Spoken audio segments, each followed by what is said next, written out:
Bien,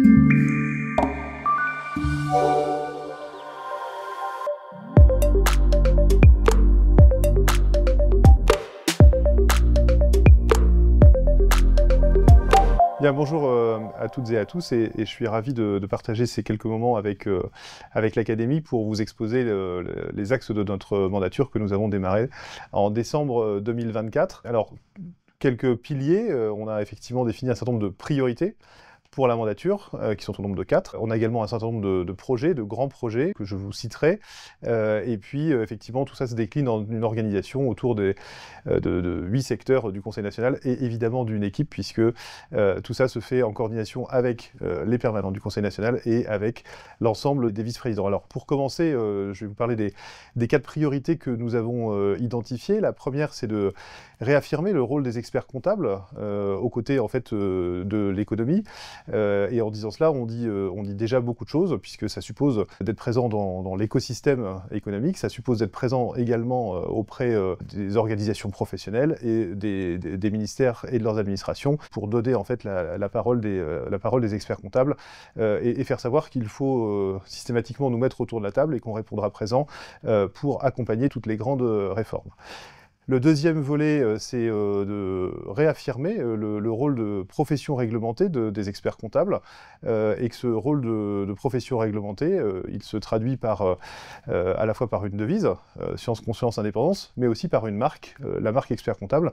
Et cette marque, elle se traduit au travers de notre signature. Donc on a un certain nombre de projets, je vous en parlerai tout à l'heure, qui sont engagés pour renforcer la valeur probante de cette marque d'expert comptable. Troisième axe, on parlera également pour accompagner les mutations qui sont en jeu de nos collaborateurs, de nos compétences et du rayonnement de la profession. Donc on a mis tout ça dans un secteur qui doit traiter de l'évolution des compétences des experts comptables, de leurs collaborateurs, pour accompagner les mutations technologiques qui sont au cœur de la transformation de la société et des entreprises en ce moment. Dernier point, c'est l'utilité aux professionnels. Nous sommes tous dans l'équipe des experts comptables de terrain, conscients des enjeux, parfois des difficultés, et l'action du Conseil national doit être aussi orientée vers l'interne, en tout cas vers l'interne de la profession, pour être utile au cabinet, à leur productivité et à la sécurisation globale des pratiques des cabinets avec leurs partenaires. Une fois que je vous ai dit ça, je pense que je peux vous parler des grands projets de la mandature. Alors le premier, évidemment, c'est celui de la facture électronique, avec des difficultés qui sont apparues dernièrement sur le calendrier. On sera effectivement vigilant à la planification de cette réforme, et une fois qu'on aura la stabilisation qu'on appelle de nos vœux, à la mise en œuvre sur tous les aspects de la facture électronique. Deuxième projet dont je vous parlerai, c'est celui du data lake et de l'exploitation du data lake au travers de l'intelligence artificielle.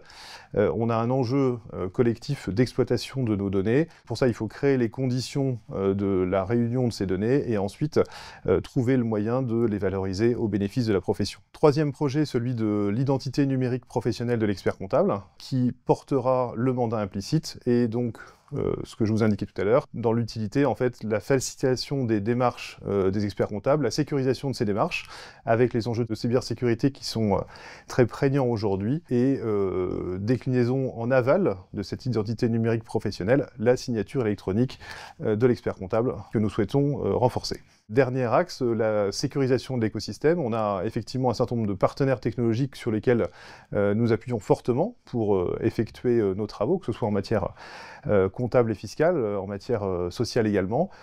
Eh bien, pour être partenaire de la profession, ça suppose qu'on revisite ces relations de partenariat, qu'on se pose collectivement les questions de cybersécurité, je l'ai envisagé, les questions de référentiel de l'expert comptable, de code de déontologie, et qu'on crée collectivement les conditions de la compatibilité de nos écosystèmes. Et donc, voilà, on va se challenger un peu entre les experts comptables et leurs partenaires afin de répondre au mieux aux différents enjeux de nos clients. Et puis, je terminerai par l'organisation du Conseil national. Donc, pour servir, en fait, ces 4 priorités, ces 4 grands projets de la mandature, eh bien, on a mis en place une organisation déclinée autour de 8 secteurs qui adressent chacun une spécificité. Alors, on a bien sûr des secteurs régaliens qui n'ont pas changé, l'exercice professionnel, la partie administration et finances pour toute la gestion des moyens internes du Conseil national. Mais par contre, on a rebaptisé certains secteurs. Je pense notamment au secteur influence et simplification. C'est un peu le cœur des débats en ce moment. Et donc de créer de l'influence à partir des sujets qui sont ceux de la profession, ceux des experts comptables, la comptabilité, la fiscalité, le social, et de gérer la simplification comme une matière transverse. On a un secteur de dynamique des territoires, puisqu'on est également convaincu que l'ensemble de ce que vivent les experts comptables, de ce que vivent les élus de la profession, bien ça doit être mutualisé, ça doit faire partie d'une intelligence collective, de remonter des bonnes pratiques, et que ça, on peut les utiliser au service de toute la profession. Et enfin, je terminerai par le secteur modèle économique durable des cabinets, secteur nouveau, et qu'on a baptisé à dessein, avec l'objectif de questionner le sujet de la mission récurrente de l'expert comptable.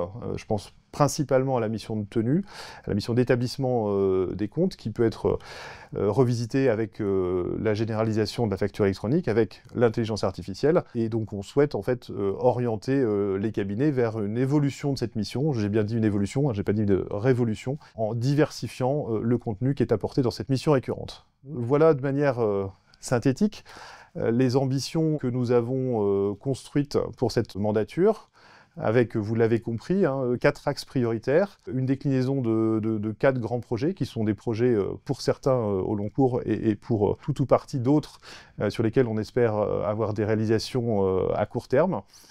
Et puis enfin, au service de tout cela, une organisation, des vice-présidents, des équipes engagées, des commissions et des élus sur tous les territoires, puisque vous avez bien compris que dans notre fonctionnement, on inclut pleinement les régions, les territoires ultramarins, c'est important également, pour faire en sorte qu'on puisse dégager une énergie collective au service de tous ces projets.